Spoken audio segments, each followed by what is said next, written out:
நீங்க சிகரெட் குடிக்கிறவங்களா அப்படின்னா சிகரெட் போலவே உங்களோட செலவும் புகையா போக போகுது. ஏன்னா February 1க்கு அப்புறமா சிகரெட்டோட விலையை இன்க்ரீஸ் பண்ண போறாங்க. பிராண்டை பொறுத்து ஒண்ணும் கிடையாது, சிகரெட்டோட நீளத்தை பொறுத்து ஒவ்வொரு விலையும் மாறப்போகுது. ஷார்ட் சிகரெட்டா இருக்குன்னா ஒரு ஸ்டிக்கு ₹2 பிளஸ் டாக்ஸ். இதே மீடியமா இருக்குதுன்னா ஒரு ஸ்டிக்கு ₹3 to ₹4 பிளஸ் டாக்ஸ். இதே லாங்கா இல்ல பிரீமியமா இருக்குதுன்னா ₹5 இருந்து அதுக்கு மேல இருக்குல்ல பிளஸ் டாக்ஸ் இருக்குது. சிம்பிளா சொல்லணும்னா ரெகுலர் ஸ்மோக்கரா இருந்தீங்கன்னா மாசத்துல 100 கணக்குல செலவாகும்.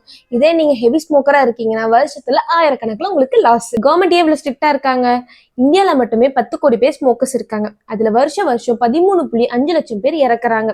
டிபி, ரோட் ஆக்சிடென்ட், HIV இதை விடவே ஸ்மோக்கர்ஸ்னால உயிரிழக்கிறவங்க தான் அதிகமா இருக்காங்க. கவர்மெண்ட் சொல்ற முக்கிய ரீசன்ஸ் பார்த்தோம்னா, ஃபர்ஸ்ட் ஒன் கவர்மெண்ட் ரெவன்யூவை அதிகரிக்கணும், செகண்ட் ஒன் ஸ்மோக்கர்ஸை குறைக்கணும். சிகரெட்டோட விலையில 75% டாக்ஸா இருக்கணும்னு WHO world health organisation recommend பண்ணியிருக்காங்க. UK, பிரான்ஸ், ஆஸ்திரேலியா, கனடா இது மாதிரி கண்ட்ரீஸ்ல சிகரெட்டுக்கான டாக்ஸ் பிளஸ் அதோட விலை அதிகமா இருக்கு. ஸோ இதனால சிகரெட் குடிக்கிறவங்களோட எண்ணிக்கை டிராஸ்டிக்கா கம்மியாயிருக்கு. இதே மாதிரி ஸ்மோக்கர்ஸை குறைக்கிறதுக்கு தான் நம்ம இந்தியன் கவர்மெண்ட் இப்போ ட்ரை பண்ணிட்டு இருக்காங்க.